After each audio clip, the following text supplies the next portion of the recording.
There is no intelligent or even semi-intelligent way to single out any individual for how this defense has performed in these past couple of games. But you gotta start somewhere. Good morning to you. Good Tuesday morning. I'm Dejan Kovacevic of DK Pittsburgh Sports. This is Daily Shot of Steelers. It comes your way bright and early every weekday if you're into hockey and or baseball. I also offer daily shots of Penguins and Pirates, the same place that you found this. There has to be change. That's the one thing I would presume everyone can agree upon.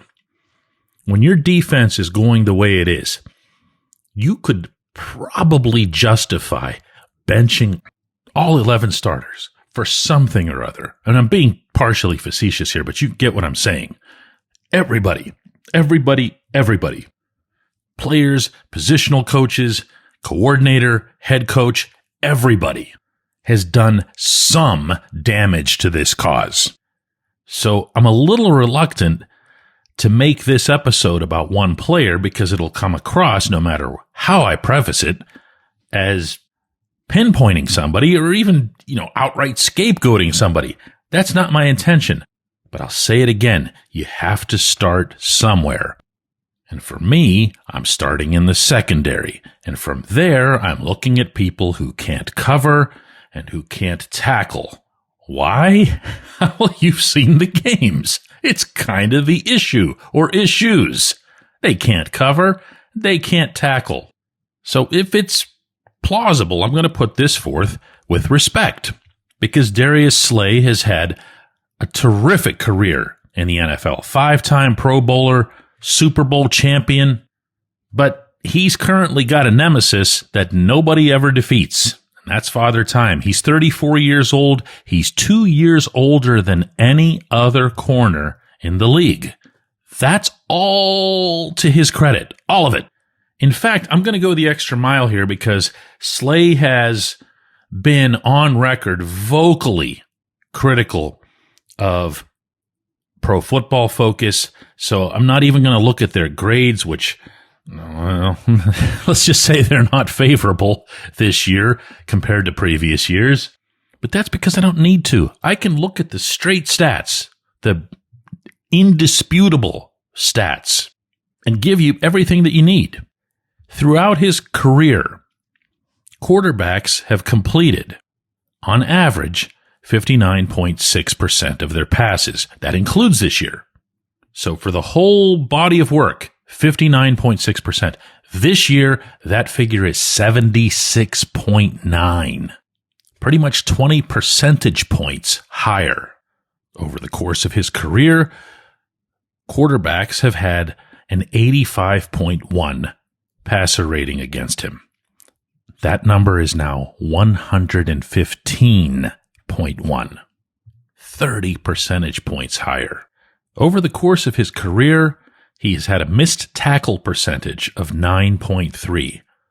Now, 18.2. It has doubled. And if you saw the way he avoided, and I do mean avoided, tackles in the loss Sunday night to the Packers, let's just say he could have lost his starting job right then and there, right on the spot. And I think it's at least reasonable, maybe more than that, that Mike Tomlin benches him this week. Now, when you bench a corner, it's not the same as benching, say, I don't know, your center, where it's somebody taking all of the snaps. You just basically see a reduction in snaps. You see a reduction in the role. You see somebody moved to the inside where they'd been on the outside. You see them saved for nickel, saved for dime. I don't care. Once more, start somewhere. Because the only thing any of us can be certain about right now is that what's taking place ain't it. This ain't it. And you're not just going to urge and cajole people into being effective. It's now almost the halfway point of the Steelers season. We know what this defense is. We know what this secondary is. And we know that 32nd out of 32 teams, well, that ain't it. So who do you replace him with? I would, in this case, in all candor, defer to what the coaches would know about the potential replacements.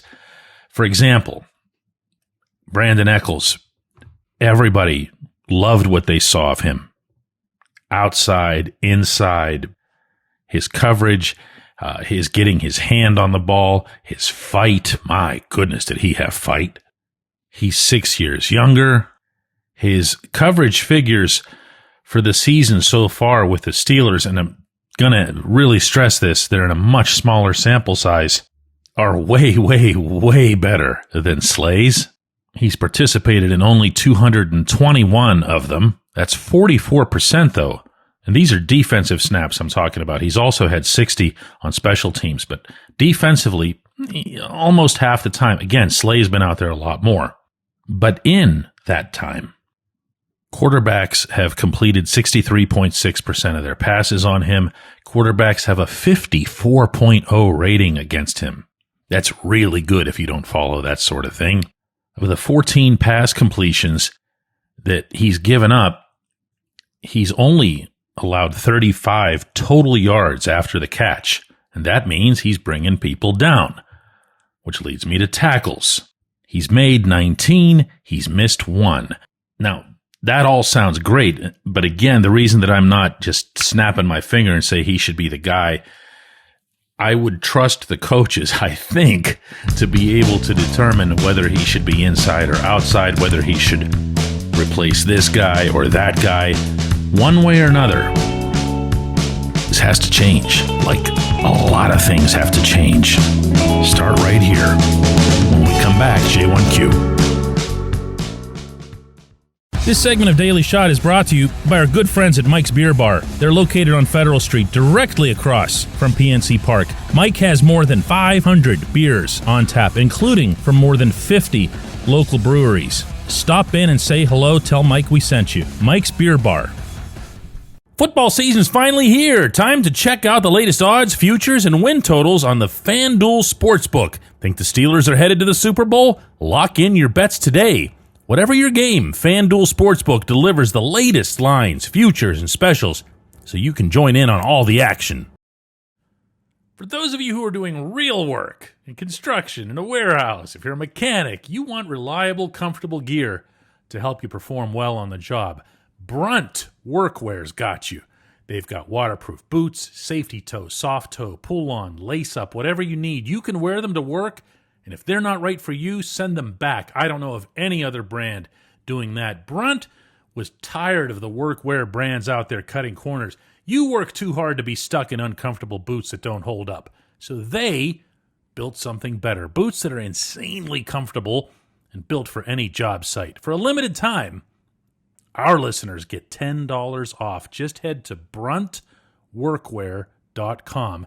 Use the code DK Sports and you're good to go. After you order, they'll ask you where you heard about Brunt. Do us a favor here at DK Pittsburgh Sports and tell them it was from this show.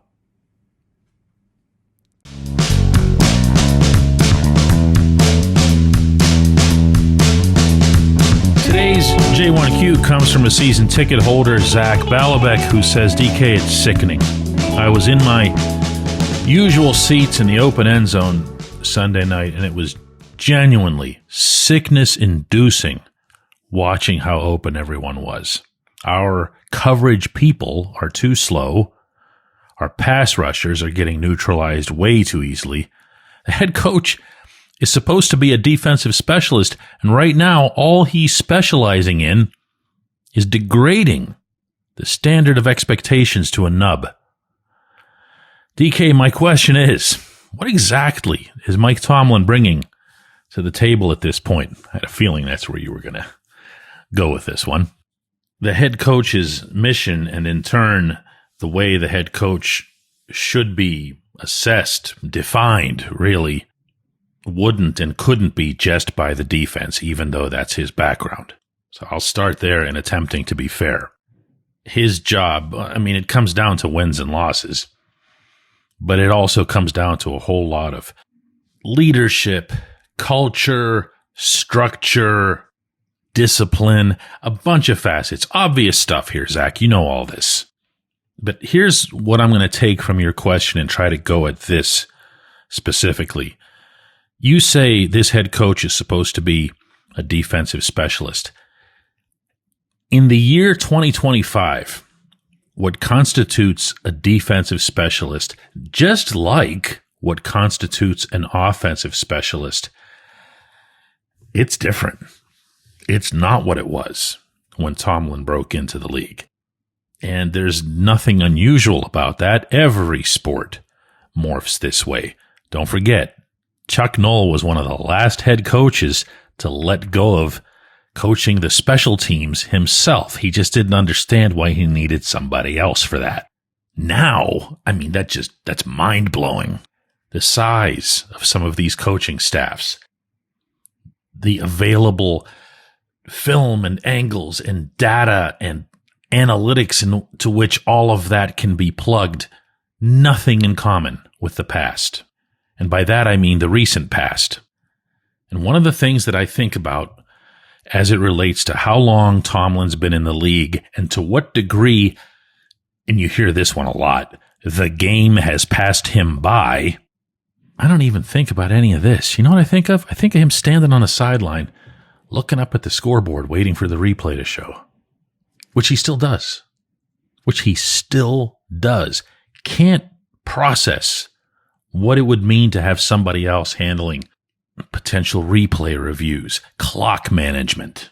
To the very best of my knowledge, the defensive brain trust, if you will, of this staff applies its craft as Tomlin, Terrell Austin, the positional coaches getting together in various intervals, various sessions, establishing their game plan for the week. And then Sunday comes along and Austin does the actual game calling. Now, Tomlin's got the headset on. If he hears something that he doesn't like, he's more than free to overrule it and will do so. But that's not the same as calling the game. That's not the same as what would be involved in, say, in having multiple schemes, multiple plans, multiple escape hatches for when things go wrong. You ever notice that pattern where no adjustments are made, no matter how obvious something is, until after halftime? Same reason. They're getting together at halftime. It's what they do. And I say all this, and I'm not even touching the technical stuff, not even touching how far out some of these schemes are and all of the options that are there for a lot of the Steelers' opponents. That used to be how it was on the Pittsburgh side when Dick LeBeau was the coordinator and worked closely with, and let's call this like it is, a whole lot of super intelligent super athletes. It does take both. There was a mutual trust between, actually trust, love, whatever you want, you can throw anything onto that mix. The relationship was so tight between those players and that man. And it very much worked in both directions. Now, what I'm reminding everybody of here was an ideal situation. That was a dream defense. It was a dream defensive coordinator. I'm certainly not expecting this one to be that at any phase of anything. But this, Zach, I'm with you, my man. I really am. I appreciate the question, especially from somebody who's occupying one of those yellow seats every week. I appreciate everybody who listens to Daily Shot of Steelers. Don't forget, we've got a double shot coming up today at 4 p.m. Eastern. Hope to see you then.